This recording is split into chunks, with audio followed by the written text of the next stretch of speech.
to the main room and take a seat and jump back in. I know this has been a long day, but are you all having a good time? Are you learning things? Has it been engaging? Yes.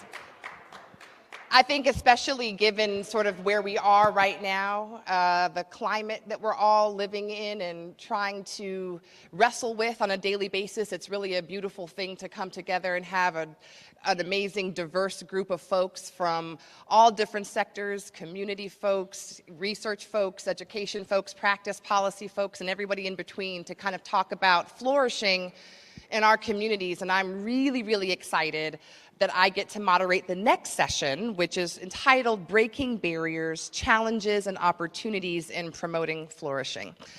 For those who don't know me, my name is Dr. Kaya Connor.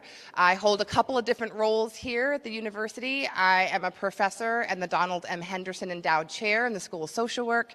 I also am the director of the Center on Race and Social Problems, and I serve as the Associate Dean for Justice, Equity, Diversity, and Inclusion. I am a 4-time alum of the University of Pittsburgh. I love it here, yes.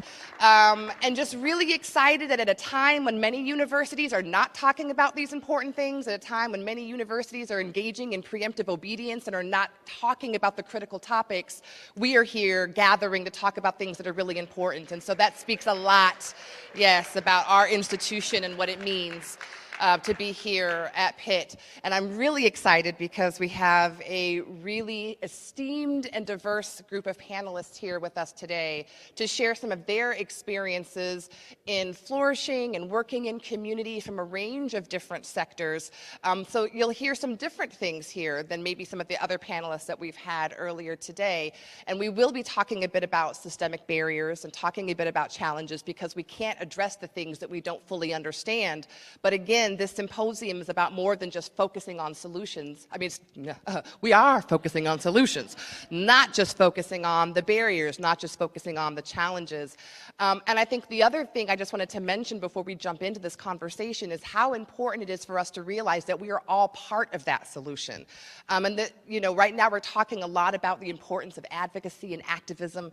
We don't always know exactly what to do and how to do it, but every little thing that we do, big or small, is a part of this. It's a part of activism. Just being here today and having this important conversation, being willing to be open and to learn and to take information that you're going to get today back into your own communities of influence is all a part of what we can do to ensure that we are living in a society where all individuals have equal access and opportunities to thrive and to live their best lives. So without further ado, I'm going to introduce, just in name and title, our panel, and then our first question will let you all talk a little bit more about the amazing things that you are all doing. So at the end here, we have Dr. Shanna Tharp-Gilliam, the Director of Allegheny County Area on Aging. And then we have Dr. LaDon Robinson, the Regional Director for the Pennsylvania Human Relations Commission. And then we have Dr. Robert Scherer, Executive Director of the Intermediate Unit. And then we have David Saunders, the Director of the Office of Health Equity for the Pennsylvania Department of Health. So please give them a hand for being here today. So you all have some very interesting titles.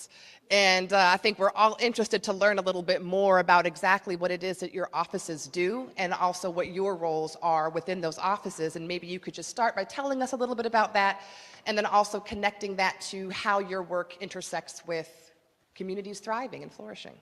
Maybe we'll start with you, David. Thank you for having me. For one thing, I'm very happy to be sitting here. Probably, I think, 3 years ago, we were sitting in the same spot for our health equity conference, and we had an academic focused day, and we were right here. So I'm happy to be back. Been sitting in the seat as the director of the Office of Health Equity now for, it'll be 9 years. Very happy and honored, I should say, more so than happy, to serve those that are most marginalized throughout the Commonwealth, those that are economically deprived, those that have limited English proficiency, those that may be immigrants or refugees, those that consider themselves, or are considered, I should say, racial, ethnic minorities, those that are disabled, those that are in the LGBTQ community, just to name a few of the communities. And I am ecstatic and going to incorporate this human flourishing concept into the work that we do going forward. I really like it because in essence, that's what health equity is. It is ensuring or doing all that we can do so that those that are most marginalized can live their healthiest life, because in many cases, or in most cases, they were made marginalized through the systems and practices that are in place. And it's my job, working with about 18 others in my office and an entire department, to obliterate some of those systemic barriers. I know we're going to talk a little bit more about that as we go forward. Thank you. My name is Bob Shearer. I'm the Executive Director of the Allegheny Intermediate Unit, and sometimes when I'm in mixed company, folks don't know what intermediate units are. So if you're not from Pennsylvania, it might be a concept not familiar to you, but you have the Pennsylvania Department of Education. We have 500 school districts in the Commonwealth, and there's 29 intermediate units that sort of sit in the middle. And so we do a variety of things, but we really do serve those school districts that are within our catchment area. So we work directly with the 42 school districts here around the city of Pittsburgh in Allegheny County.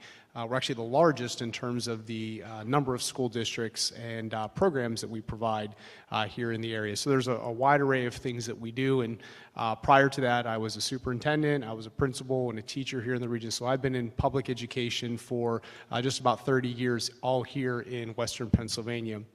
And so when we talk about human flourishing, a lot of what we are doing, we're trying to support the educators, the education system, the programs that we offer, whether it be the family centers that we offer here through a partnership with DHS, whether it be we're the largest provider of Head Start, but this idea of trying to look at how do we put things in place to help people thrive, and how do we don't look at this through a deficit model, but how do we build on what people have? And so as we go through this session, I'll be able to hopefully share some of the things that we're doing in this space around this notion of human flourishing. Good afternoon, everyone.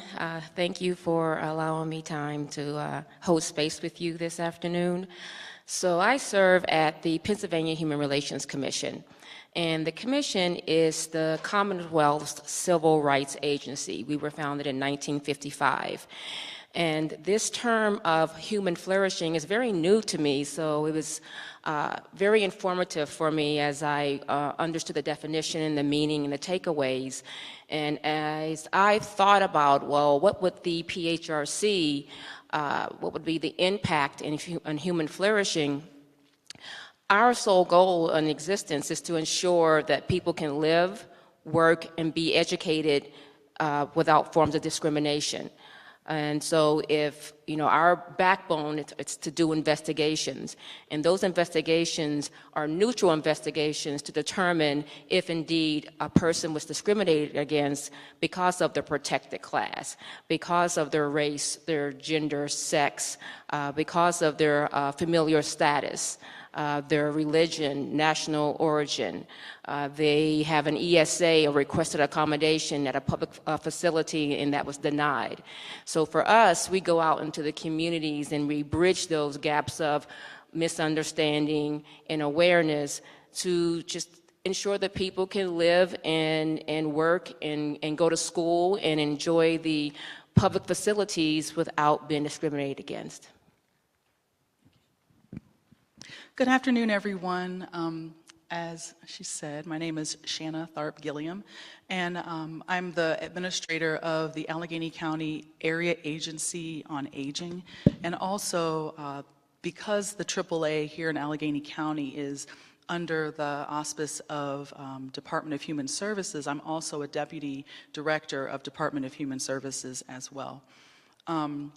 The Area Agency on Aging serves around 40,000 older adults, people 60 and over.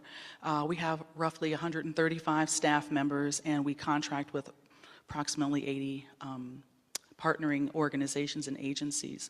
Our budget is approximately $40 million. But when you take that and you divide it by 40,000 people, you're really talking about $1,000 per person. So although it's the most money in the aging area, you can hear that when I think about thriving, I think about transforming lives. And $1,000 per person is not going to transform anybody's life. But we do with what we have. Specifically, the Area Agency on Aging is charged by the federal legislation, the Older Adults Act. Back in the 60s, it was legislated, and through that law, we provide support for the most vulnerable older adults for basic needs, including nutrition. So last year we provided roughly 500,000 home-delivered meals to older adults who are, in their homes and unable to, feed themselves, through other means. We also sponsor 43 senior centers all across the county, and those are places where people can thrive in community. They come together, they eat meals together, they spend time together. We have health and wellness activities that go on there.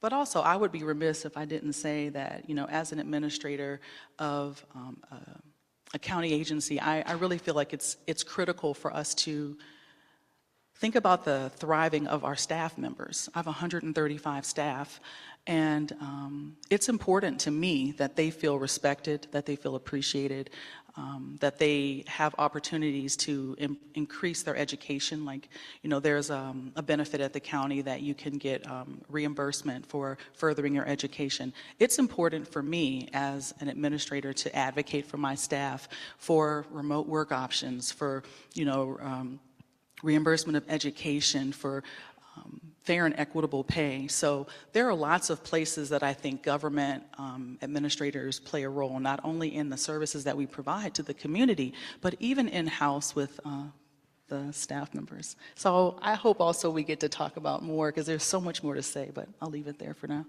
Well, thank you so much. And just, before we get started, thank you all for your work and your leadership in these critical spaces, aging and civil rights and education and health equity. And I do just want to let everyone know that we will have time at the end for you to have questions, because, you don't get to sit with folks like this every day. So if you have questions, write them down, and we will have time at the end. So let's just sort of jump in your experiences in these sort of different roles and in the different communities that you serve. What are some of the systemic barriers that you're seeing that are creating challenges to human flourishing for the constituents that you serve? So not surprisingly, working in government, there's a lot of red tape. There's a lot of silos. So collaboration is really key for us as a relatively small office. But state government, or government in general, not just state government, it's not really set up for collaboration. I've had to push collaboration forward, and it causes some uneasiness. You mean, David, you're going to work with another department? Maybe some internal collaboration is encouraged, but David, you're going to work with the Department of Environmental Protection? What does that have to do with health and health equity specifically? So then I have to break it down as to that connection. So red tape, silos, funding, of course, I would always put in there as a barrier. Those are all things that we have to a certain extent, get around and also use to the best of our ability in a way of collaboration. So it was interesting when I was asked to join this panel.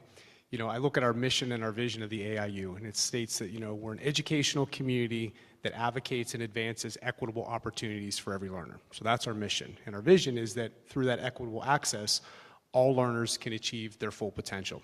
That's human flourishing in the essence of what we're talking about here today.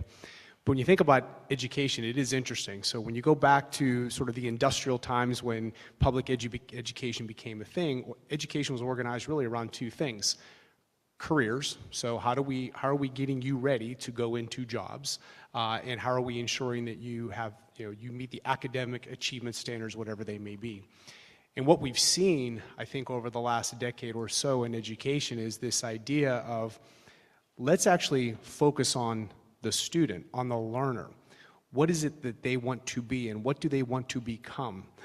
It's not just about a test score. It's about how are we teaching them to be engaged citizens? How are we helping them understand who they are and what they want to do? And so one of the things that we're seeing in education is this idea of a portrait of a graduate or portrait of a learner, which is actually starting the strategic planning process in many of our school districts, at least here in the region. It's very exciting because you're starting with the student at the center.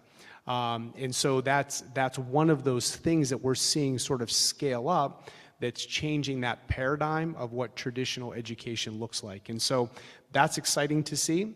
There's a lot of work to come in that space, but that's just one example of how we overcome some of those very traditional barriers of what the purpose of school was to begin with.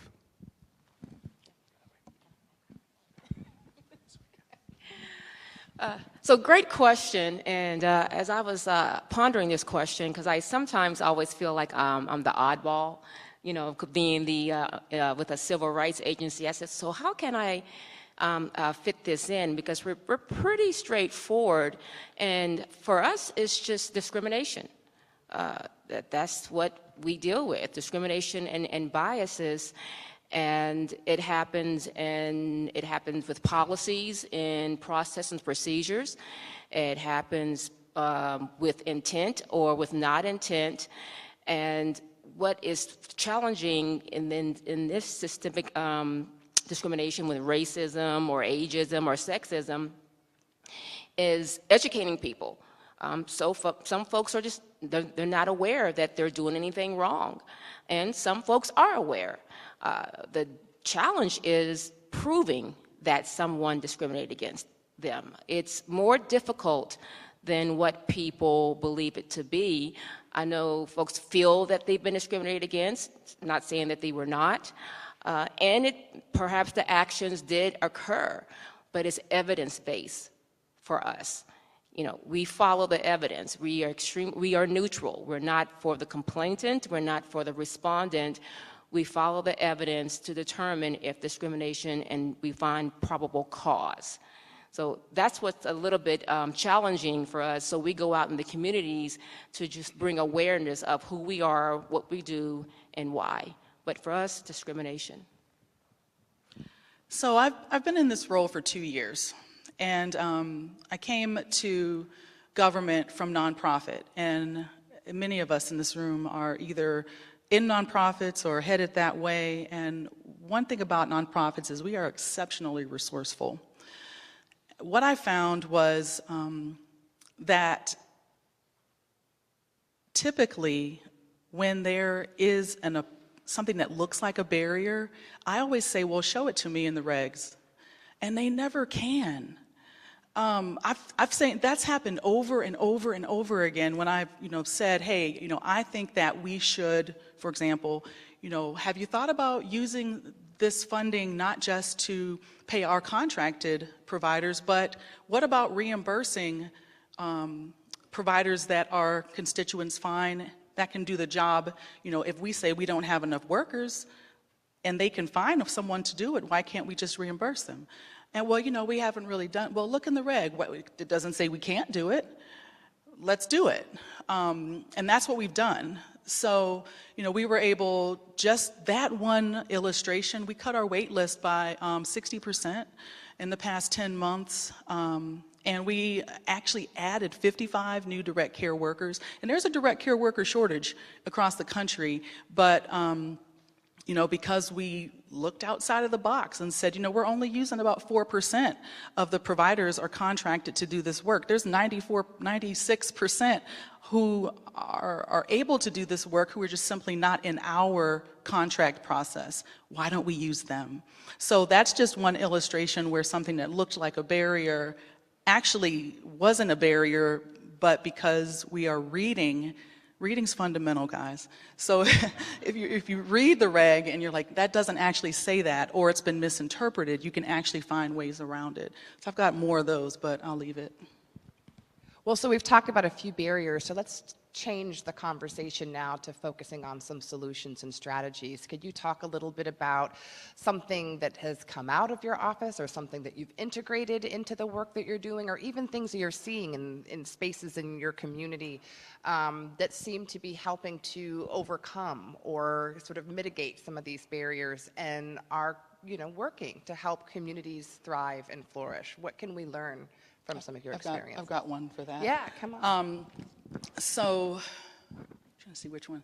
So, our region is exceptionally asset rich.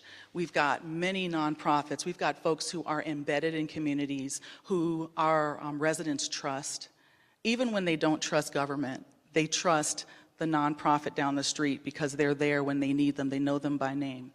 And so this is just a piggyback off of the earlier comment I made, but I was at a conference and I was listening to a presentation, and it was in Albuquerque. There was a young woman in Albuquerque in a nonprofit there who had partnered with a for-profit direct care company and been providing training to immigrants on the pathway to citizenship to become direct care workers. And I told her, I said, you know, that is a brilliant idea. I said, if you take that program and just turn it into a curriculum, I will contract with you back in Pittsburgh to bring it back. And she's like, oh, I don't have time, you know, we don't have enough staff. And I'm like, look, whatever you're doing, give it to somebody else for 3-4 weeks, month, just do what I'm telling you. And she did it. And we did. So we brought it back, and we were able to partner with nonprofits here in our region and create, and also a Black-owned, woman-owned direct care company, a small business, and we were able to replicate that here. And as I mentioned, you know, we've had 3 graduating classes at this point, and these are folks who, you know, this is going to give them a better future for their families. One of the women I'm thinking of now, she's got like 5 kids. And so she started this new career, and her children are in high school and are graduating up, and they're looking at their mom saying, look what my mom has done. So these are places where we can make transformational life changes and differences with $1,000 a person average. So earlier I mentioned that the PHRC was established in 1955. A little bit about the organization or the agencies, that we have about 100 employees, and we have 3 regions. We have Philadelphia region that has about 15 counties in that region that covers that. We have the Harrisburg regional office that covers 26 counties, and then we have the Pittsburgh regional office that covers 26 counties. That's my regional office. So about 7 years ago, my executive director, Chad Dion Lassiter, he became the ED. We call him the ED for the PHRC. We use a lot of letters. Sorry about that. And he began this 67 county tour that he personally goes out and he's going to visit all 67 counties of the Commonwealth. And the purpose of that is called Building the Beloved Community. If most folks are, of course, familiar with Dr. Martin Luther King, that started with Dr. King, the beloved community. And the purpose is to go out to the community and hear from the community. What are their concerns? What are their issues? You know, any concerns in education, any concerns in housing, employment, commercial property, accommodations in public facilities. And we want to bridge the gaps. We start in the communities, we start the conversation, if it's with different organizations, and then we step out of that space, because our whole goal is not to be in it, is to start the conversation, get people to listening, bring in awareness, create understanding, then moving away, and allow them and giving them their empowerment to, you know, make life flourish in their own communities. Oh, okay. All right. a little system up here. So one of the other things, it kind of dovetails a little bit with something I shared before. We're seeing a lot in the education space, this idea of personalized learning. And again, it goes back to how do we provide a unique experience for every single kid? And I think that was really challenging before without technology. I'm not advocating that you put students in front of a computer, let a computer teach a child. That's not what I'm saying at all.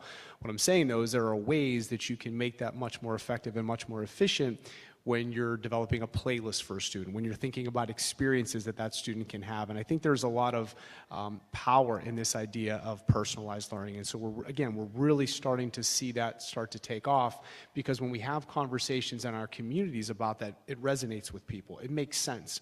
Because you think about education, right now, if you're a student who has special needs, we have an IEP for you. You know, what are the benchmarks you're going to have? What are the expectations that, the educators will have? If you're a gifted student, you have a GIEP.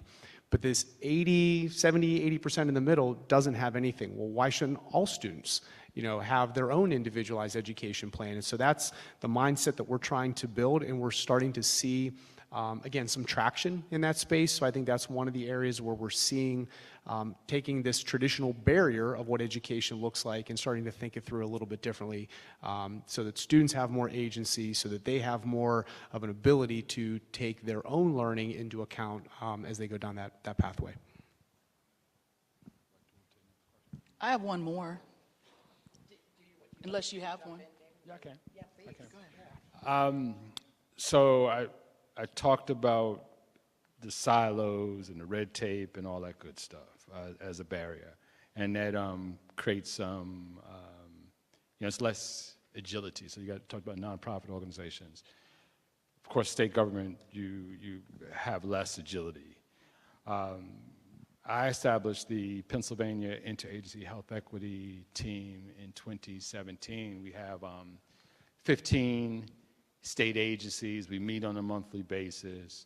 We learn from each other. We collaborate with each other. We share funding with each other. We share data with each other. We did some anti-racism work across the agencies where we learned from each other, or actually we provided a curriculum, if you will, from another organization for, ended up being 220 staff throughout the Commonwealth, representing 26 state agencies, but again, PED is 15 state agencies. One of the things that came out of one of our meetings more recently is that, and I thought this was cool, we're trying to be a little bit more action-oriented. Enough talk, and sometimes even with PHET, there could be a fair amount of talk. So we had an agency, it was DCNR, Department of Conservation and Natural Resources, who presented on their state plan, their development of their state plan. And out of that discussion, several of the agencies said, well, why don't we plan for this summer? This meeting was last month. So we decided for this summer, not a year from now, this summer, what could we do maybe in a couple of different locations that would bring recreation, aging, as well as youth together. And we've had now 2 meetings to plan something. And again, this is the central office level, if you will. Here we are trying to get our hands dirty with actually doing something, as opposed to planning and organizing and hearing from each other. We actually want to do something. So maybe the next time you see me, I can report back on what we did. Can I mention this one more? Thank you.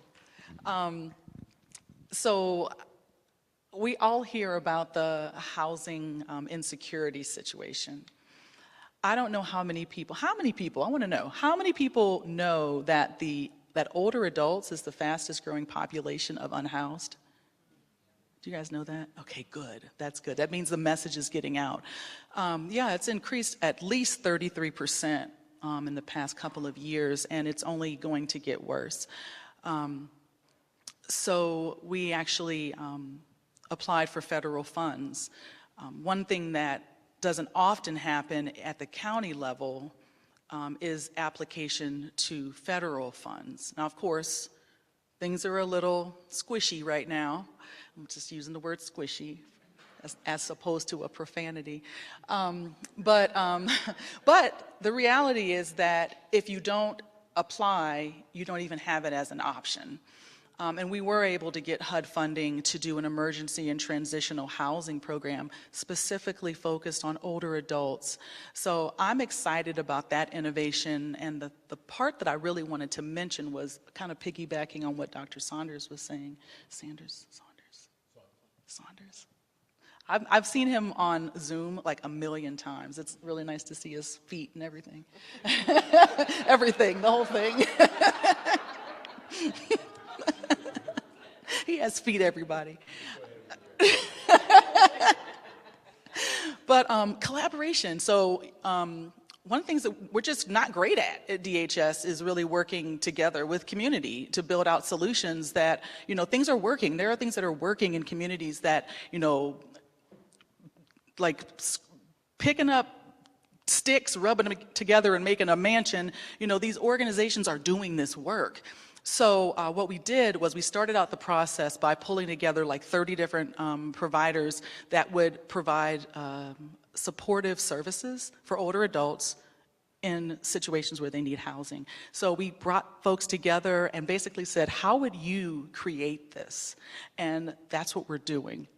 So I'm really excited about that. We actually just wrote our first 6-month report. So basically all we've done right now is just kind of co-design the system.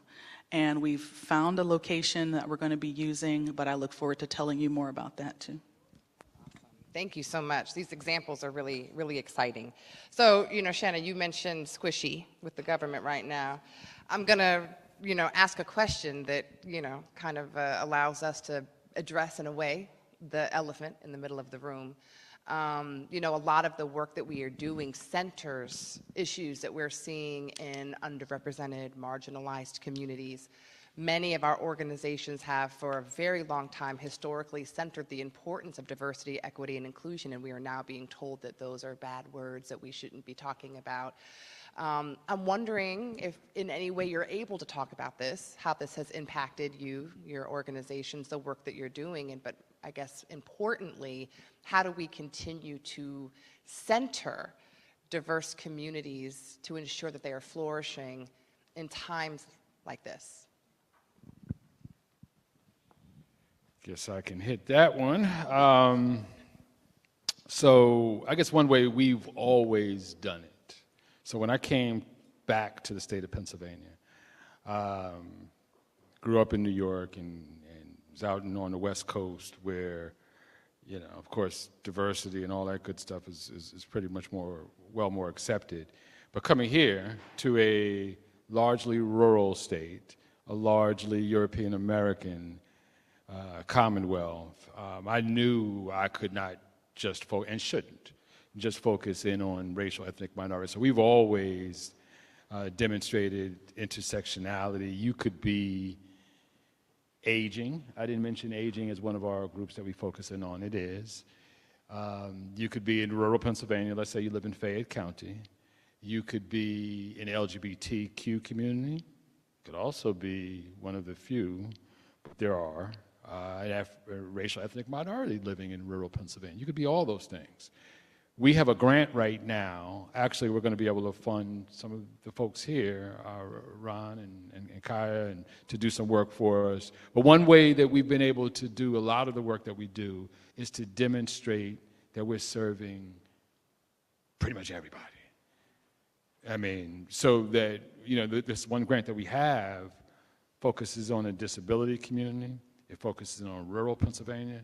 So if the federal government is listening, how can you come, it'd be very difficult for them to come for just say racial ethnic minorities and the grant, you want to just disband the grant and not affect rural Pennsylvania, not affect disability. And if you go up against disability community, or maybe even aging community, you'll bring a lot of people out the woodworks who would be offended about that. So not pitting one race or ethnicity versus another has been a key. One geography versus another has been a key. And that we need to dictate the narrative. I had to remind my staff, I am not the director of the Office of DEI. We don't even have an Office of DEI in our department.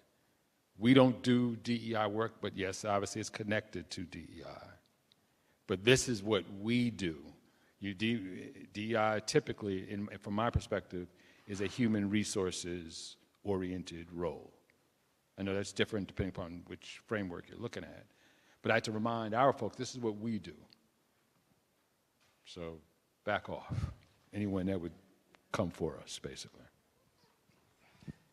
It's a very layered question. So this idea of intersectionality is so important. And I was actually having this conversation with Dr. Wanless right before we started. And so when you look at the AIU, I mean, our role is to be a connector and a convener and a collaborator with so many entities here in the county, not just schools, but also all the other services agencies, partners that we have that support folks. And so, just finishing up my 5th year at the AIU, and the very first thing I did when I arrived is we created a Director of Diversity, Equity, and Inclusion. Worked with the foundation partners here who are incredibly supportive, and we did that because we really didn't have much of that work going on in the organization, and it was a need that our school districts had. And so we were very open about why we were doing it, why it was important. And so as times have shifted and changed, sometimes your nomenclature has to change. And so what are we going to call this? So yes, we've had to rename the individual's role. We've had to rename that office. We've had to change some things on our website. But I keep telling staff and the people that we serve, the work hasn't changed. The work is still about how do we make sure that every person feels that they belong at the table? How do they feel included? Because we've always looked at this, at least from an educational perspective, into 3 different buckets. We are very much focused on disabilities because that's a lot of the work that an intermediate unit does. Race and ethnicity is one of our buckets. Gender identity is one of our buckets. We're going to continue to do that work, but we just have to be mindful of what we call it and what that looks like. We actually are hosting the Regional Educators DEI Conference this Friday at PNC Park. It is what it is. Our board is incredibly supportive. It's hard because we know that there are people that may look at that and say we have to do away with it, but then hopefully that opens up a conversation. Because, well, what does it mean when I say equity? What does that mean to you? Let's talk about that, because sometimes these words get misused. Now, where we've had to be very strategic is anybody who was coming to the conference that was paying using federal funds, we've had to refund them their money because we still want you to come, but we don't want you to get in trouble because of a federal funding issue. So it's kind of navigating this a little bit differently, but at the end of the day, what we keep telling folks is the work is the work. It's important. We have to focus on belonging. And so if we have to call it something different, so be it. It's frustrating, but it's kind of where we are right now. So that's a loaded question, Farrell. So the current climate, as far as what we do at the PHRC, it's not going to change how we investigate. We will still investigate discrimination. In fact, we anticipate that we're going to receive an increase in complaints because of the attempt to move away from DEI and A and B. But it indirectly impacts us because of our partnership with our external agencies. For example, housing. Our partnerships with folks who will go out and they're testers, and they will go to test if discrimination is occurring. They'll test about with landlords, testing to see if landlords are willing to modify a facility for an accommodation. Determine if a landlord will allow an ESA, emotional support animal, on the premises. We've lost that partnership with them now. Now, the cases that we have, we will continue to investigate those cases, but there's no one that's going out in the communities and doing testing anymore. Also, let me think, another way is, well, I think it's an executive order for Title IX when it comes to sports. If, let's say, a school there's a complaint against a school for not allowing a trans person to play in a particular sport, we can investigate that and will, but now we have to think about if we find probable cause for that educational institution, what are they going to do? Because they have federal funds that they may lose if they implement, what we tell them to do because they're PC. So that's kind of above my head with our legal team, thank goodness. But as far as us directly, we will continue to do the investigation of discrimination for all the protected classes. So about 4 weeks ago, when some of the executive orders started to be handed down, I got an email, and it said that your senior companion program must cease and desist at 5 o'clock today. Now, our senior companion program is about 300 plus volunteers who get a very small stipend to go 2 to 3 times a week to older adults' homes and take them to the grocery store, or take them to the doctor, or take them to the pharmacy. And I knew that, I think it was a Thursday, there were hundreds of older adults who were going to be waiting to get picked up from their senior companion to go to the grocery store. It didn't matter if they were black, it didn't matter if they were white, it didn't matter if they were trans, it didn't matter. They needed to get to the grocery store. Thankfully, that particular executive order was rescinded 24 hours later. But I was curious, I wanted to know, was there anyone who had to delay their grocery trip? And I found out that not one person didn't show. Everyone showed up who was supposed to show up. I know. Everyone showed. And it touched my heart to such a great degree, because what it said to me was that there are a lot of us who don't do this for the money. We don't do it. We do it because we're neighbors. And I have a lot of faith that we're going to continue to serve. We're going to continue to help. We're going to continue to look for the helpers, like Mr. Rogers tells us. And I believe with all of my heart that we are going to advocate to our legislators. I'm headed to Harrisburg tomorrow to talk to the legislators. I'm headed to DC early next week. We also have a meeting with the City County Council where we're going to be talking to them about spaces where they can help advocate, because I don't think that this fight is over. I think the fight is just beginning. And my grandfather is a civil rights activist, God rest his whole soul. My mother was a foot soldier in Selma, and we fought. We came together and we triumphed, and I think we will again. Thank you. Thank you for sharing that story. It touched me just hearing it. I think we've all had our own experiences with being directly impacted by what's happening, and that's just a beautiful message about community coming together. I'm going to ask one last question, and then in the interest of time, we'll open it up to people in the audience. So if you have something that you're thinking about or a burning question, now's the time to get your brain together, and after we get through this question, you'll come up. And Shanna, this is just like a follow-up on what you've said, because I think you're right. This is just the beginning. And one of the things that we've been talking a lot about in social work as academics and scholars is that we maybe have been over-reliant upon federal funding in many ways to continue to do the things that we have been doing. And now we are recognizing that is not promised, and that can change with the blow of the wind, and that we need to be prepared in other ways to do the work that we're doing without feeling shackled or limited by what the federal government is doing.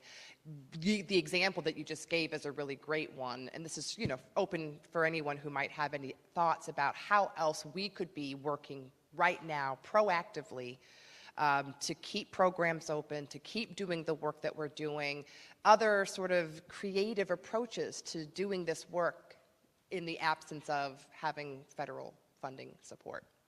Any thoughts? I'll start.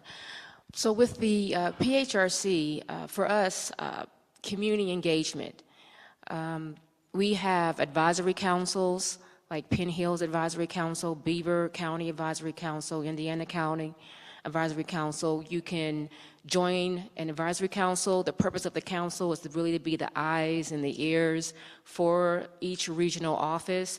If you hear of trends that's happening in the community, you're the pipeline to us to let us know, hey, come out, there's some training. We're hearing that some landlords are not renting to certain populations, or they're redirecting them from that community to a different community, or they're not renting because a mom has children and they prefer to have a quiet household.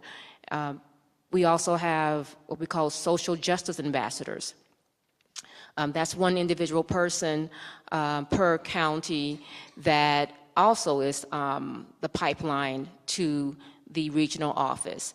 And they kind of go along with us if we have events in the community to support community events, to educate them. So we ask people, if you don't want to join an advisory council and you want to start one yourself, that's fine. We're actually looking for an advisory council in Allegheny County, the city of Pittsburgh, because we already have one in Penn Hills. If you want to be a social justice ambassador, just go to the website, fill out a form for that, and we will reach out to you so you can be an ambassador. But that's what it is for us.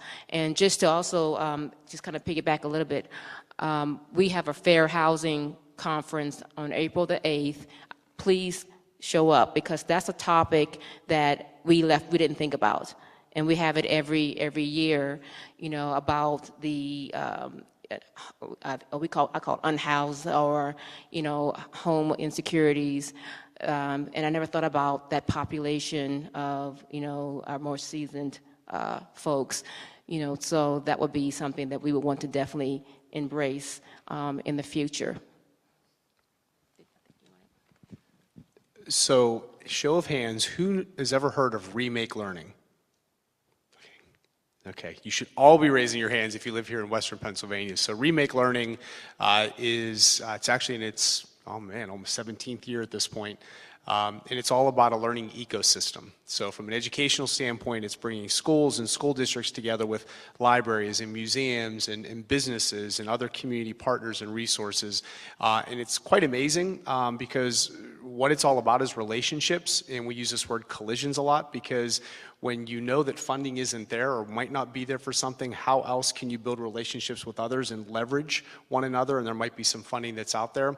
But Remake Learning is one of those things that's internationally recognized. I was in a conference a week ago where that's what we were talking about. I was in England 5 years ago. Actually, the first time I ever came up with human flourishing was at a meeting in England, because they were trying to figure out Remake Learning and Remake Learning Days. And I was kind of exposed to this idea of human flourishing. And we're like, this is exactly what we're doing with some of this work. And so I share that because if you are someone, you don't have to just be an educator, but if you're someone who's interested in impacting the lives of young people, I encourage you, attend a Remake Learning event, because people look different. They have different backgrounds, and the whole idea is how can we come together sort of around these common causes and build these collaborations. And there's some pretty amazing things that have come out of that.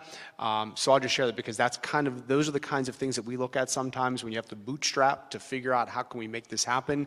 But a lot of these things are happy accidents, simply because people collide with one another in these spaces. Thank you so much. All right. Go ahead. One more. I mean, right now, they're trying to cut bus routes by 30%? So we need to sign the petition, show up, and state how important this transportation is for our region. When the county was trying to decide about the millage increase, Department of Human Services and so many of our friends and folks who use the service rallied, showed up at the county council meeting and just kept telling story after story after story and challenging the county council members until they would have been, I think, embarrassed to not fund Department of Human Services. So we have to do the same thing when it happens regarding public transportation. Think about the impact not only on older adults, on students who are trying to get to and from school, to teens who happen to have a job to help support their families to make ends meet. This is one of the places where we need to rally. The federal government, we need to think about local and what we can do here to make a difference in our daily life. So we've got many battles to fight on many fronts. That's it. Thank you. I'm trying not to say No, I know. Thank you. Any questions from the audience for anyone on the panel? Yes, come on. Can you come up to the mic, or we can maybe pass the mic so we can hear your question?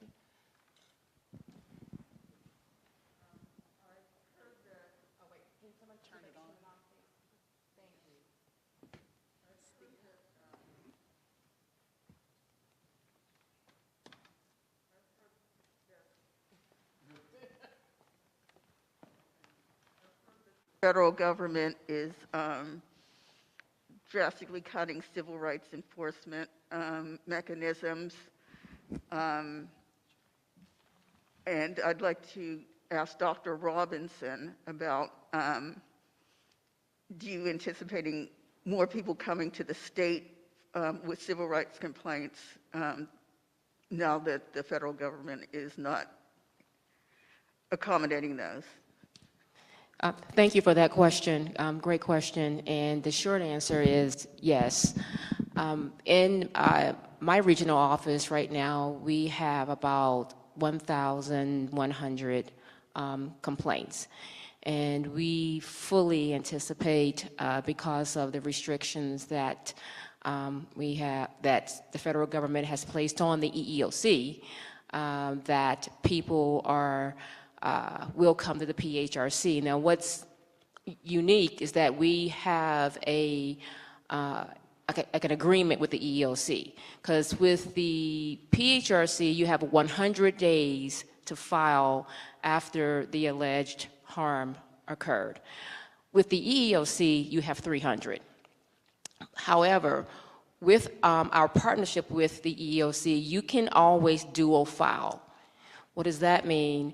That if you file with the EEOC and you check dual file with us, because of what's happening with the EEOC, and there's probably like a small backlog, that we can what we call equitable tolling, that even if it's even if we receive your complaint after our 180 days, because it's dual file with the EEOC, we will take it, because it's still within 300 days of the EEOC jurisdictional time. So yes, the short answer is we are anticipating. Now, what unfortunate is that we're probably not going to get any more compliment. What did you say? Compliment staff. Oh. Right.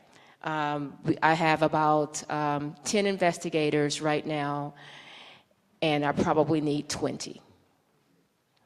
And unfortunately, that does impact the amount of the time it takes to thoroughly investigate a complaint. Any other questions? We maybe have time for one more. Yeah, thank you. I just wanted to, Mr. Scherer, or Dr. Scherer actually, just to give a shout out, because you mentioned Remake Learning and their personalized learning cohort. I'm actually a member of the personalized learning cohort. And out of that opportunity was born something that we're working on currently, with the, so I'm the only one in that personalized cohort that's a non-educator, well, school educator. So I run an after-school program, summer camps, whatnot. And we're working with the Butler School District, actually, for our middle school kids to have a cross-cultural thing. So kids from Rankin will be able to go up to Butler to do some learning up there, and we're going to do like actually along the line of Flourishing, we're going to do like a survey to understand their community so they can learn more about their community. But it's also led to another opportunity where we're going to be able to get some kids hopefully to go to Africa through doing this kind of like the step process. Now they're going to do it here. Eventually they're going to do it across the water. But I just wanted to give a shout out to that process because it's led to a lot more collaboration, challenge some of the things that are within personalized learning too, from a disadvantaged youth perspective, but also being able to leverage that network and be able to find different opportunities and different ways to collaborate across some places that don't normally talk. I would never be talking to the superintendent of Butler about a program that will give kids credit in school for what they're learning. So I want to credit that and thank you for shouting that out because it's something that we don't look at normally. Thank you, Sterling. Yes, come on.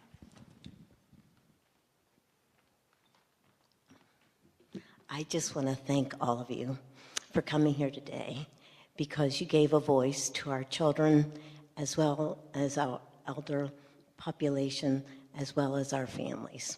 And thank you for continuing to shout out that we need to help people that come here as refugees.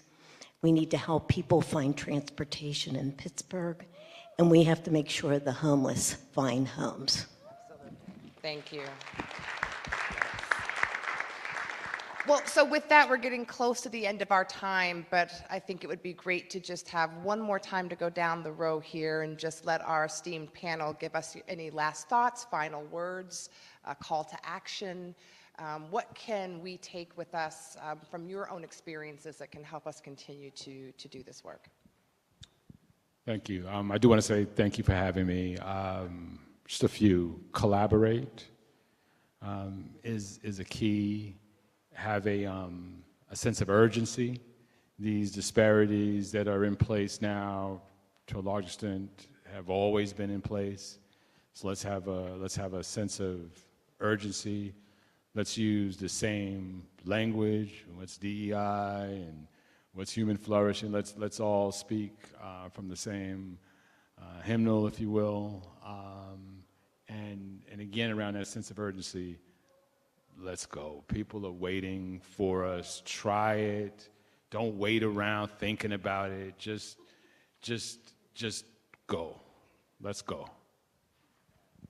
Well stated. I'll just say two quick things. Number one, relationships matter. So, find those allies that are doing similar work and figure out how you can collaborate. And number two, what can you do personally? Right? So sometimes it's easy to say, well, we can't do this or we can't do that or things are changing so fast around us. They are. What's the one thing that you can do? Make it personal. I would add if you see something, if you see someone being discriminated against, tell them about the PHRC. If you feel like you're being discriminated against, file a claim with the PHRC. Invite us out to your community events. Please go to our website. We have a civil rights outreach division that their whole purpose is to go out into the communities, and if there is anything that's happening, there's a march or there's a stand-in, please reach out to us. That's what they do. And we have a croc at we call them crocs, we use so many letters. We have crocs at the Pittsburgh Regional Office. But since you know about us, I put an action item on you that when there's a community event, there's something going on at your jobs, at your schools, invite the PHRC. We table, we have flyers and things to give out. We do trainings, and of course we sit on panels. So just don't forget about us. Yeah. Thank you very much for having me also. What comes to mind to me is thinking about the 50s and the 60s, 1950s and 1960s. The same baby boom that launched an entire multi-billion-dollar industry of baby food, Gerber, is aging now into older adulthood. The same way that we had an opportunity that brought billions of dollars into our economy, we have an opportunity here as well. Across the country, there are cities and towns that are recognizing that an investment in older adults is an investment in the economy of the region. We can do that here too. I encourage you to talk with your council people, talk with your legislators, and let them know that you care about older adult issues.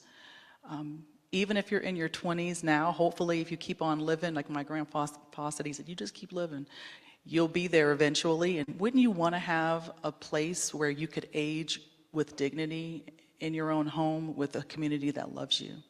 So I just encourage you to keep an eye out for your elders, treat them with respect, say hello, say good day, hold the door.